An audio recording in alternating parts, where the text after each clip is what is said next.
والصلاة والسلام على سيدنا ونبينا أبي القاسم محمد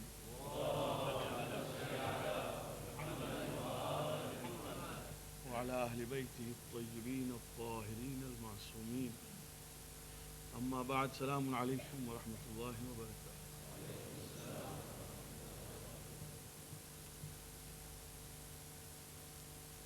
About 4 nights ago, I appealed for assistance to our brothers in Najaf, Karbala and Kadhimain.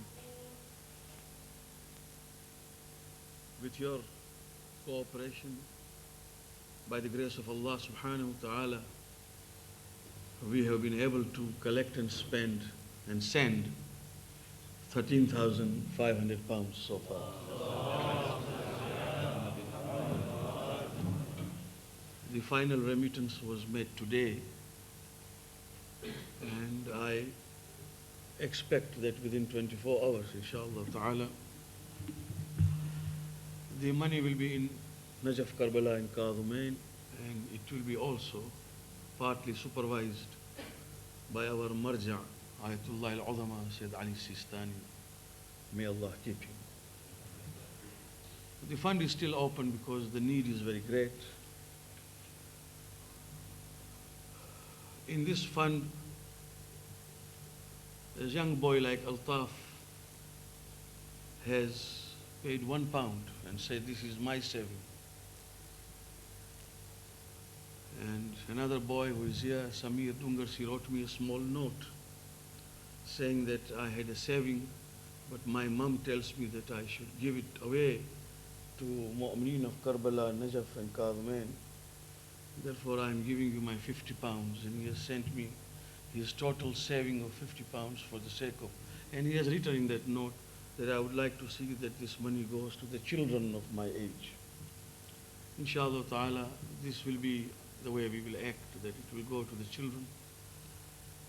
And if we train our children this way, of parting with whatever they have for the sake of those who are deprived, it will go a long way in educating our masses to take part in the sorrows and the agonies of others, inshallah ta'ala. May Allah accept our efforts. The fund is open, and whoever would like to contribute can either contribute through the Jama'at at the table, which reaches me the same day, or to the office. Or in the ladies, whoever are responsible for the ladies, they will collect the sum and hand it over. We were discussing certain masail of namaz-e-Jama'at last night. The fadilat of namaz-e-Jama'at, or the Jama'at, is so great that even if you have prayed at home alone, let us say nowadays the time is early, Maghrib, Isha, you prayed alone at home. If you manage to come here, it is mustahab to repeat it again with Jama'ah. Same nights, not with the niyat of qadha or anything. Same nights prayers.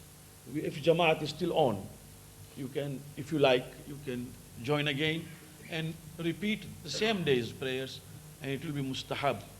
Not only that, if somehow you came to know that the namaz which you prayed earlier was batil, then this namaz will be enough and sufficient, which you have joined again in Jama'ah. Secondly, there are 2 categories of people for whom namaz-e-Jama'at is nearly wajib. One category is of those people who have waswasa. Waswasa means too much of doubts about the number of rakat they have prayed, or whether they are reading it correctly. You see, waswasa is a whisper of shaitan within our minds. If a man has that sort of mental attitude that he is always in doubt, then for that man it is nearly wajib that he should wait for namaz-e-Jama'ah and join namaz-e-Jama'ah. Because having joined namaz-e-Jama'ah, then his waswasa is of no relevance. He will follow the Jama'ah. The second category is of those people who cannot read qira'at correctly. They try. But if there is namaz-e-Jama'at, then they should join Namaz Jama'at, so that as far as Qira'at is concerned, reading of Surah Al-Hamd and another surah, it is already undertaken by the Imam, so you don't have to read. So these two categories, they must make it a point for themselves to join Salatul Jama'at whenever it is there. The mas'ala is that Imam will read Surah Al-Hamd and another surah. You don't read the surah at all, you just listen. If it is Maghrib and Isha, he will read slightly with a loud voice so that all can hear.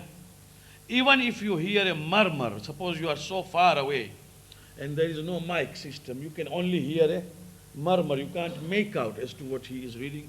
Even then you just keep silent. That is Maghrib, Isha and Namaz-e-Subh. Dhuhr and Asr, when Imam will read silently, even then it is mustahab for you not to read anything but tasbih. Tasbih, either istighfar, astaghfirullah, rabbi wa atubu ilayh, subhanallah, alhamdulillah, or whatever you want. Apart from these two things, Surah Al-Hamd and another surah, then you read everything yourself, like ruku', sajda, qunut. That of course you will read as normal. But these two things you don't read, Imam reads, and that is the meaning of Namaz-e-Jama'at. And the most important thing is this, according to Ayatullah Al-Khuyi, it was the same. Ayatullah Sistani also says the same. Ayatullah Gul Payagani also said the same thing. That we are not supposed to say Takbiratul Ihram before Imam has already said. You cannot say Takbiratul Ihram with him. That means Imam is leading. He says Allahu Akbar and I say Allahu Akbar with him. There is no Salatul Jama'at. Then that is Furada. Salatul Jama'at means let him first complete Allahu Akbar and then you begin. That is one thing. Second thing, which I have said repeatedly, but I don't mind repeating it again because I see that people still either don't understand me or I am not able to convey properly because of my own shortcomings. I have said repeatedly, my friends, that in actions, Jamaat's actions, we have got to wait till Imam has preceded. That means you cannot go to ruku' before Imam has gone. You cannot go to sajda before Imam has gone. You cannot lift your head before Imam has lifted. I mean, this is something very simple to follow. It hardly takes a fraction of a second that we wait. Imam says, Sami'allahu liman hamida. As you hear the scene of Sami'allah, you also raise your head. But before Imam has risen, you raise, then there is no Jama'ah unless you are reading Furada. If you are praying Furada, then of course you do whatever you like. But then don't stand in first saf or first line. Because if you stand in first line, you can't have Furada because you will be obstructing the people who have no connection but the Imam. If you are in second rakat, you have three connections. One in front of you, one on the right, one on the left. But a man in the first line has no connection but the Imam or the one standing either left to him or right to him. So that way, if you obstruct, then his Jamaat will go. Therefore, if you are reading Furada but you only would like to join Jamaat, fine, then you come in the second line or third line, right? But please make it a point to wait. It takes only a fraction of a second. Let Imam say, Allahu Akbar, and you rise. I mean, I can't understand. I still see that, and if you ask me how I see, well, I'll tell you how I see. I don't claim to be a prophet because the prophet said, Sallu kama ra'aytumuni usalli. Pray the way you see me pray. Because I see behind me the way I see in front of me.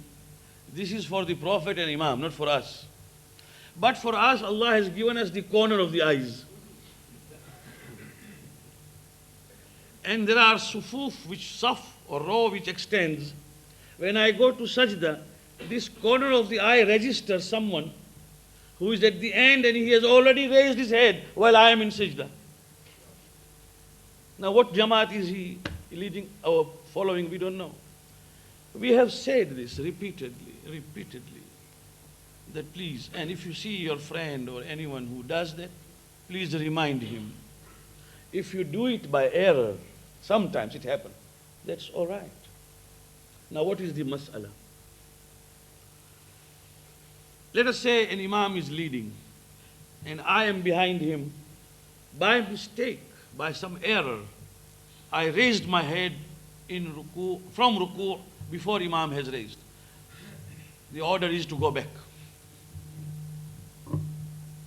The order is to go back if there is time and join. Although it will be two ruku, and two ruku makes namaz batil, but in jama'at it will not be batil. In sajda, if I raised my head before imam has raised and I see they still reading zikr, I should go back. Huh? Why is this? Because Allah subhanahu wa ta'ala wants us to teach a discipline in jama'ah, that you follow the imam.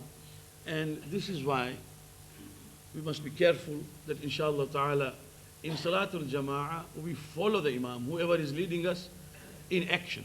As far as in dhikr is concerned, you can go ahead of him. Like in tashahhud, for example, imam is reading slightly, slowly, you are reading a bit faster, you finish Allahumma salli ala Muhammadin wa ali Muhammad while he's still in ashhadu anna Muhammadan abduhu wa rasuluhu. That's all right. Or if you end salam, assalamu alaikum wa rahmatullahi wa barakatuh, while imam is in still second salam, let us say, or first salam, it's all right. You wait till imam completes, then say Allahu Akbar, Allahu Akbar, Allahu Akbar. So as far as recitation is concerned, you may proceed, although it is mustahab to remain behind. But namaz will not be affected. But actions before imam does not mean anything. In fact, jama'at immediately becomes batil and he has to make a niyat of furada. Otherwise, it is neither namaz is jama'at nor namaz is furada, therefore it is batil. I hope it is very clear now, although repeating it will never defeat me, but it's important that I see people who do this after having heard from me several times. Inshallah, Allah will grant us tawfiq. The Prophet sallallahu alayhi wa sallam, in his lesson to Abu Dharr Ghifari, when he told him that man should plan his life, and I said, what was the plan? He said, there should be a time in a day for remembering him. Sa'atun yunaji fihi rabbah. Wa sa'atun yakhlu fil halal. And there is a time for his halal needs, like earning, family life, and things like that. Wa sa'atun yufakkiru fi sun'illah. He sits to ponder over the creation, that means increases his knowledge by observation, by thinking. وَسَاعَةٌ يُحَاسِبُ نَفْسَهُ. At the end of the day, he sits back to take account of his own deeds in the whole day, what he did and how did he pass his day. Then he said, before he proceeded, as a teacher, he said, Ya Aba, اغتنم خمسا قبل خمس. Value this blessing. Value this ni'mah, 5 ni'mah before 5 things come in. What? شبابك قبل هرمك. Your youth before you become old. وصحتك قبل سقمك. And your health before you fall ill. وفراغك قبل شغلك. And free time that you have before you become very much involved and you can't get even time.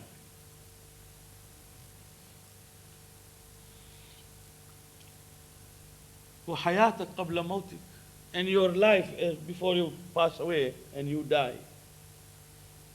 These are the things you make sure that you value them as long as they exist.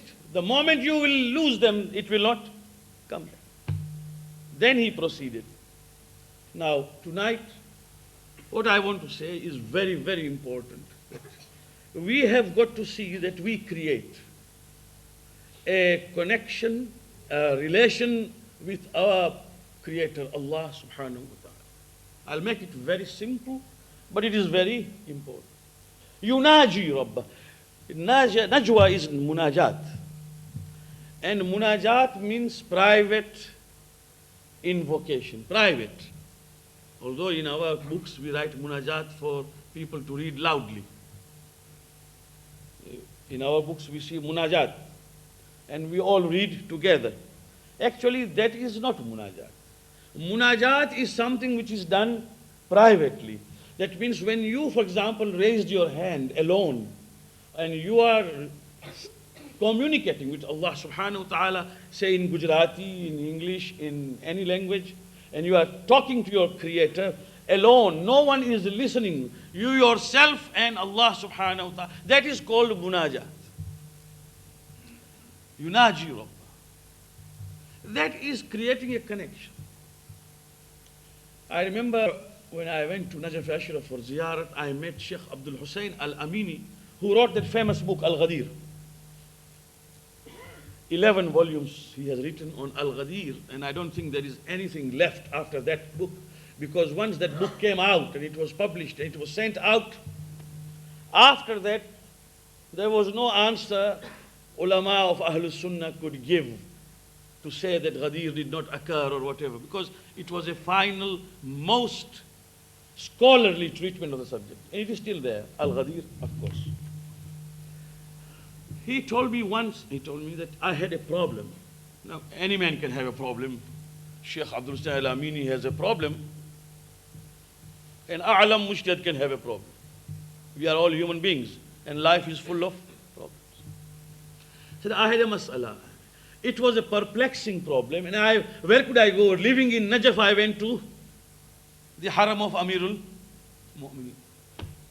And after ziyarat and everything, I stood by the Zarih, and I prayed to Allah with the wasita of Mawla, and I said, Mawla, this is a problem, and I want you to solve. He said, believe me, I went there for nearly a month, every day. Nothing happened. One day, he says, one of those Arabs who live in the Badia, if you have seen those Arabs who come there, they don't read any ziyarat. They are people, nomads. They are nomads. That means they come from the desert area. They don't read any ziyarat. They come there with what in Swahili we used to say, vigere. You see, they come with some shouts, which I can't repeat or remember. But they shout, and then they enter the haram. Dakhilaka ya Amir al-Mu'mineen. I have come and I enter. No ziyarat, no izne dukhul, nothing. They come, they are very simple people. They come with faith. But they are totally unlettered, uneducated people. He said, one Arab entered like that, without any izne dukhul, not any. Dakhilaka ya Abul Abbas. Oh, Abbas's father, I have come. And he caught hold of Zari and said, look, you have to do this for me. He's talking to Amir al-Mu'mineen. And I will come tomorrow for the answer. If the work is done, I will report it to you. And if it is not done, I am not going to go back. It has got to be completed. And he went away. Sheikh thought, let us see what happens tomorrow. He says, when I went the next day, the same man came. And he caught the Zari and he said, thank you, Ya Abul Abbas. You have completed my work and I go back now. You are a very good friend. Sheikh tells me that on that day I caught hold of Zari and I wept bitterly. And I said, Amir al-Mu'mineen, it is a month now. This man came in without any ziyarah or formalities. You gave him whatever he wanted. I'm here for 1 month, and he says, I wept and wept bitterly. And then in my mind I said, I will not come again. I didn't say to Mawla that I will not come again. In my mind I said, I will not come again for this work. I went home, he said. I knew that that thought was not right. But I was frustrated. And the work was urgent. And at night as I slept, I saw Amir al-Mu'mineen Ali ibn Abi Talib in my dream. I saw him in the haram. So I went after him. I said, Salamun alaykum. He said, Alaykum salam. Huh, Abdul Hussein, how are you? I said, Mawla, I'm all right, but you know what the position is. That I have been coming here for a month asking for this. Today you know how bitterly I cried and wept. You are not listening to me. Imam alayhi salam said, this is Sheikh Abdul Salam said, Imam alayhi salam said, Abdul Hussein, you only came today. Mark the words. You only came today, the way you should come. Don't talk about those Arabs who come from the deserts. They have got their simplicity. You are an alim. You should understand. When you come and pray, you came today the way you should come. That means when we sometimes pray, our minds are elsewhere and we say, Ya Allah. No, there has got to be that connection, that presence of mind, that hudur-e-qalb as they call it. When the heart is in it, then you pray and you see what happens. This is what it is. So there are two types of prayers. One is, of course, what we read. This we read because of tabarruk. For example, Dua Iftitah we read because it was taught by Imam Zamana alayhi salam. Ajallahu faraj. Huh? To one of his nawab, that is 4 naibs, the last naib was taught this. And if you read the translation, you will realize that it is about this era and this age. And the dua is quite relevant to the time we are living in. Allahumma inna narghabu ilayka fi dawlatin karimatin tu'izzu biha al-islam wa ahla. Oh Allah, we wish that we would like to see that a kingdom is established in this age, which is the kingdom of Islam, in which Islam would rise high and hypocrisy and kufr would stoop low. It talks about this age. And it talks about Imam Zaman alayhi salam at the end and all that. This we repeat because it was taught by Imam alayhi salam and we are reading it as a tabarruk. And it is thawab to read, and of course it is better to ponder over the meanings of it and understand. Or dua-e-kumail and things. These are dua. They taught us. But there is a dua which you read, which you actually ask Allah subhanahu wa ta'ala in your own way, in your own language, where you communicate, not dictate. There are people who dictate, like those Saudi Arabs. When they first entered Makkah, when they did tawaf, they said, Allahumma ighfir, hatman ighfir, jazman ighfir. Oh Allah, forgive me. You must forgive me. Jazman, you must. Hatman, you can't escape forgiving me. In lam taghfir, jannatak tasfir. If you will not forgive me, your Jannat will remain vacant and empty. That is how they prayed. You see, we don't dictate. So the first part of dua is to praise Allah subhanahu wa ta'ala. Whenever you read in Gujarati, Urdu, Kiswahili, Kutchi, makes no difference. Praise Him. Allah, thank you. Praise be to you for whatever you have granted and given, and for the blessings, and for whatever you have bestowed. This is the meaning of Alhamdulillah Rabbil Alamin. Then salawat upon Muhammad and Al Muhammad. Wa salatu wa salamu ala Muhammadin wa Ali Muhammad, in your own language. Then istighfar. Ya Allah, forgive me my guna. Pardon me my sins. Forgive my parents. Forgive all mu'mineen wal mu'minat. Allahumma ghfir lil mu'mineen wal mu'minat. Forgive all mu'mineen and mu'minat, men and women. Al-ahya'i minhum wal amwat.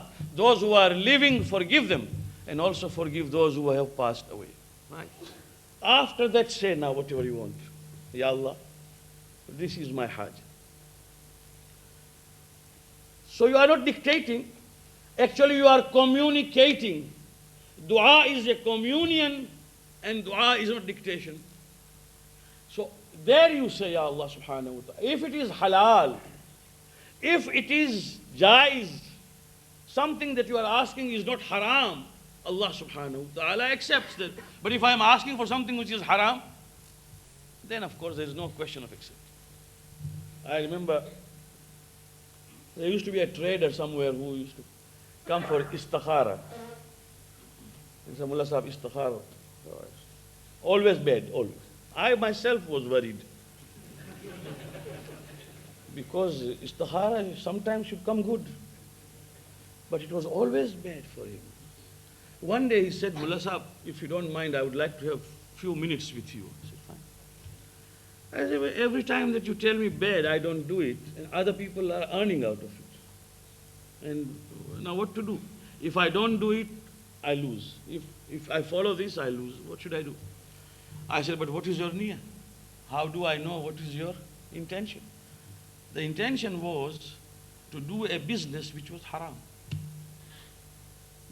You know, you can't buy forward any crop which has not yet grown up. Coffee or tea or anything. Buying and selling forward when the crop has not yet even grown is haram. The crop must be there at least.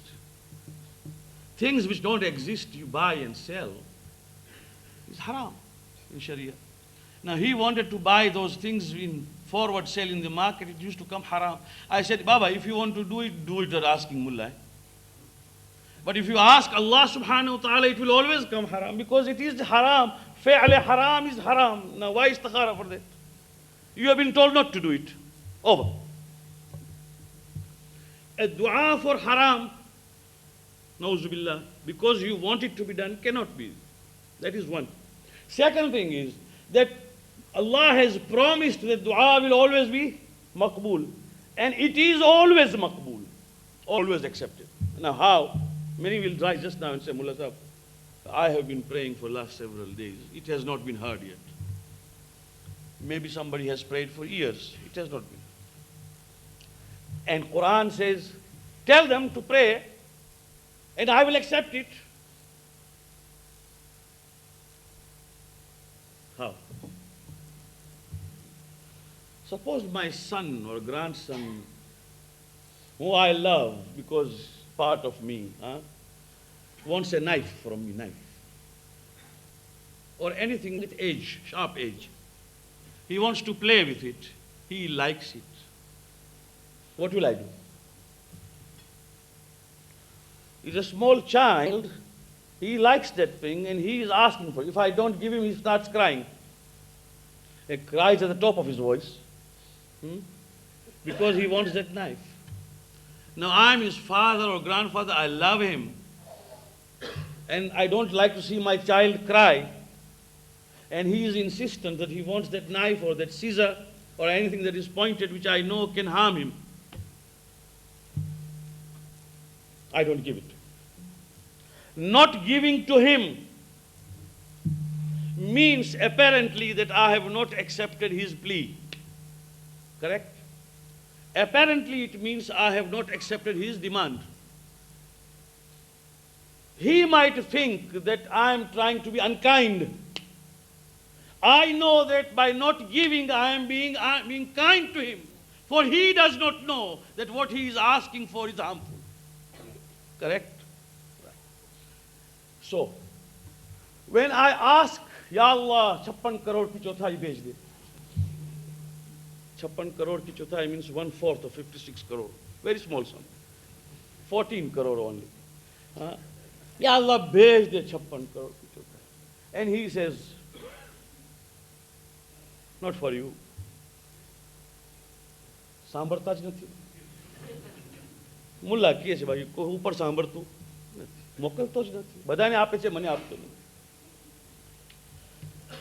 Why are you praying? You are praying that you are praying for your good. Mark every word. You are praying for your own good. Allah is not giving you for your own good. Therefore, in every circumstance, dua is qabul. Because dua has not been accepted for your own good. That means you wanted good and Allah has granted you good, but not in the form that you wanted. Not in the form that you wanted. He went on giving me one daughter after another, three daughters, 4 daughters, 5 daughters. I said, Ya Allah, have ek chokro to mokal, ek cash check to mokal. Send one boy, and he is not. The 5th one is born also the the girl and the daughter. And then sometimes Allah subhanahu wa ta'ala, to prove that what I have been doing to you is for your own good. When there is so much of insistence, Ya Allah, I would. Then a boy is born after years. Oh. And that boy grows up. And after having grown, he shows you his color. Then we say, na karta paanu ayo hoto sir.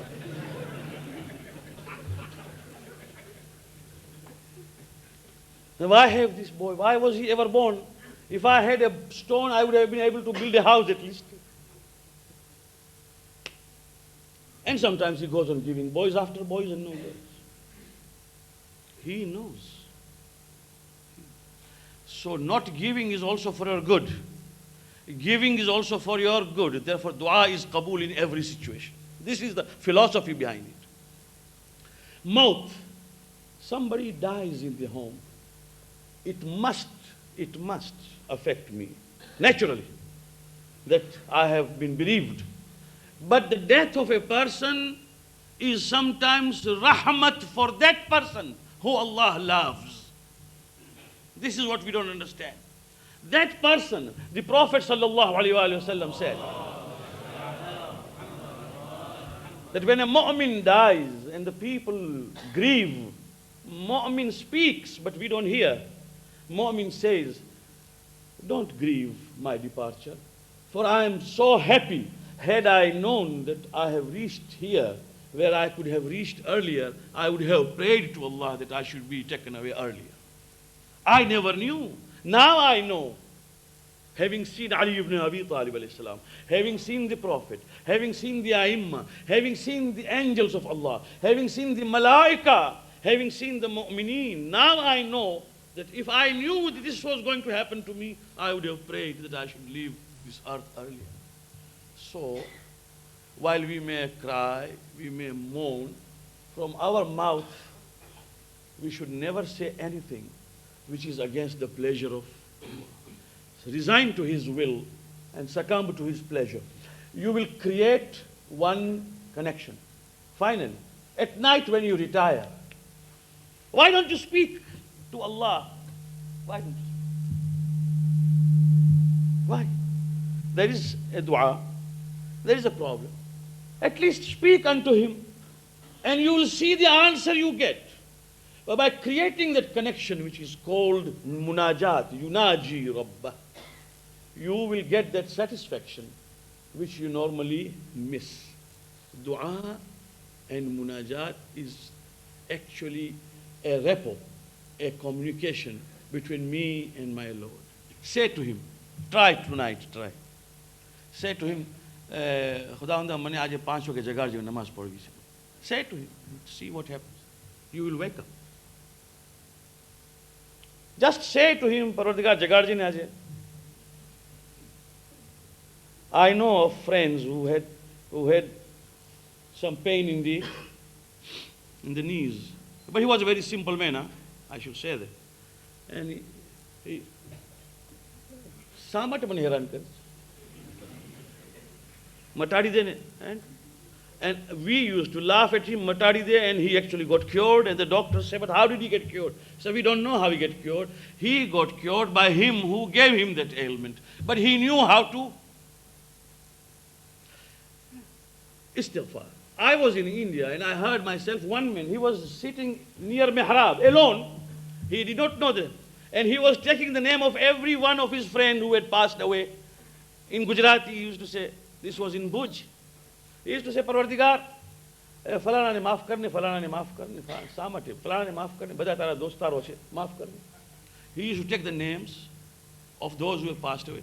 And then he took the names of his friends who are alive also. And he took my name, he did not know that I was there. Maaf karne, samate tu gusse thai, maaf. Aane maaf kar, aane maaf kar, aane maaf. He was talking. It so impressed me, the simplicity. Maaf kar, and then finally he said, ane mane par mukte nahi hai, mane par maaf kar. Over. Tell me, when I say this way, and I speak to my God and my Lord, and there is a rapport, it is much better than anything else. Wassalamu alaikum wa rahmatullahi.